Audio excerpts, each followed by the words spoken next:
Tu as déjà envoyé un CV sans jamais avoir de retour? Peut-être que ton CV n'a même pas atteint les recruteurs. Aujourd'hui, je vais t'expliquer comment faire un CV optimisé pour les ATS, ces logiciels qui filtrent les candidatures avant qu'elles n'arrivent entre les mains d'un humain. On va voir ce que sont les ATS, comment structurer un bon CV et on testera ensemble l'outil de vérification de CV Créa pour voir si notre CV passe le test. Déjà, c'est quoi un ATS? ATS signifie Applicant Tracking System. Ce sont des logiciels utilisés par les recruteurs pour trier automatiquement les CV en fonction de mots-clés et de la structure du document. Si ton CV ne suit pas certaines règles, il peut être directement rejeté sans être lu. L'objectif est donc de rendre ton CV lisible par les ATS pour ne passer à côté d'aucune opportunité. Alors pour être sûr que ton CV soit bien analysé par un ATS, voici les éléments indispensables à respecter. Déjà, il doit avoir un format simple et bien structuré. Un CV ATS friendly doit être en format texte clair. Évite les colonnes multiples ou les designs trop complexes. On va plutôt choisir un modèle sobre et linéaire, comme par exemple le modèle ROM sur CV Créa. Deuxièmement, il te faut des sections classiques.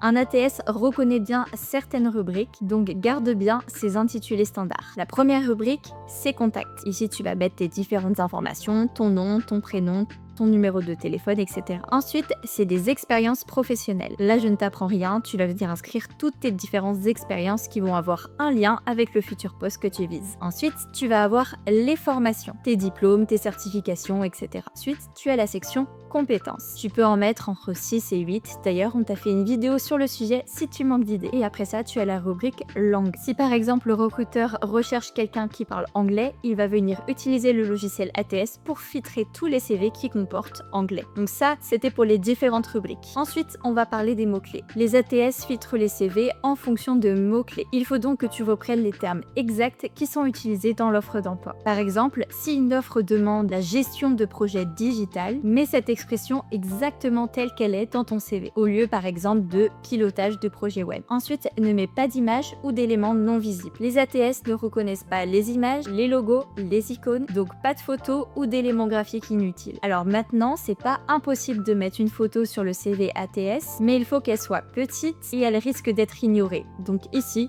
on va pas en mettre. Et ensuite, il faut absolument que tu détailles tes expériences et tes formations. Il faut que tu sois le plus précis possible. L'intitulé du poste, le nom de l'entreprise, les dates précises et les missions détaillées avec des mots-clés. Et c'est pareil pour la formation. Il faut que tu écrives le nom complet du diplôme et ton école. Une fois le CV rempli avec le modèle ROM, on va tester l'outil de vérification ATS de CV Créa. Et pour ça, tu vas venir cliquer juste ici. Et donc ici, tu vas venir mettre précisément l'offre d'emploi pour laquelle tu as postulé. L'outil va analyser ton CV et va te donner une note en fonction des critères ATS. Donc là, tu vas avoir une note globale et ensuite, tu vas avoir différentes notes par rapport aux éléments que tu peux améliorer. Il te dira si tu as un manque de mots-clés, etc.